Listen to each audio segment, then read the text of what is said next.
I'm 10, and I'm wearing a skirt with bare legs and sandals, even though it's January. The air smells like lychee juice, spices, and mosquito spray. We're on holiday in Sri Lanka. My parents flagged down a tuk-tuk driver when a man stops by me on his bike. "Hello, white baby, I like your type." When we climb into the back of the tuk-tuk, I tell my mum what the man said. Her face tenses tightly. She turns back her head. "How did that make you feel?" "Terrified." "What did you do? What did you say?" I just smiled politely and I quickly walked away.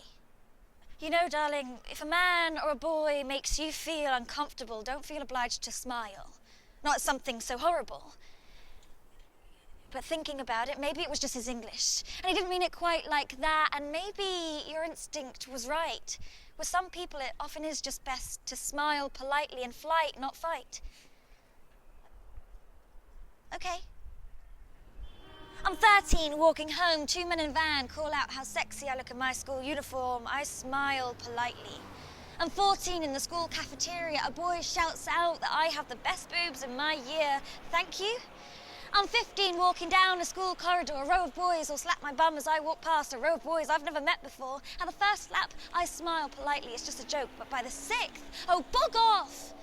Listen, girl, you gotta stand up for yourself. This is my friend Kay. You gotta teach them some limits, what's not okay. They don't go within the boobie or the booty boundaries without your permission. I tell them, but they don't listen. That's because you don't say it with sass.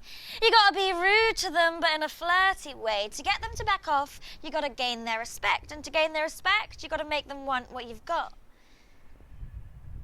Okay. I'm 23. And as I leave the office on my lunch break, I smooth down my skirt. Summer sun hits the pavement sky of creamy blue.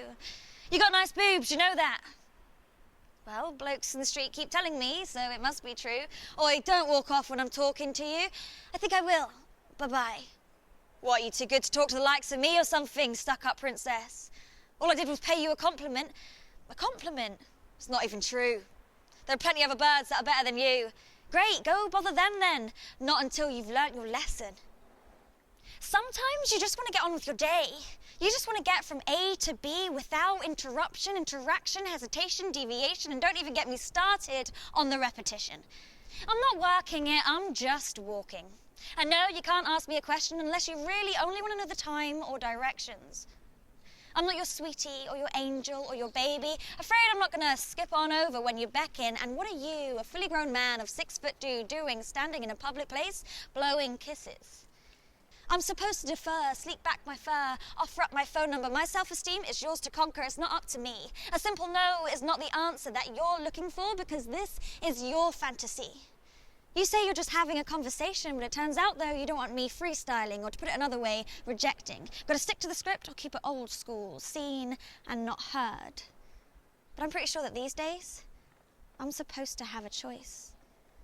And so, yes, I have a voice, even if it's tentative, while yours is definitive, booming out from the gramophones of your authoritative forefathers, the female voice historically set to mute. But when you verbally harass me in the street, then boy, you can bet every smartphone in the world that I will have something to say. Because it's not okay. And look around, because here comes change. Women's voices are sounding through, and they're backed by a band of your brothers too. So I think you'll find, no matter how hard you try, even if I'm smiling politely, you'll never be able to fully silence me.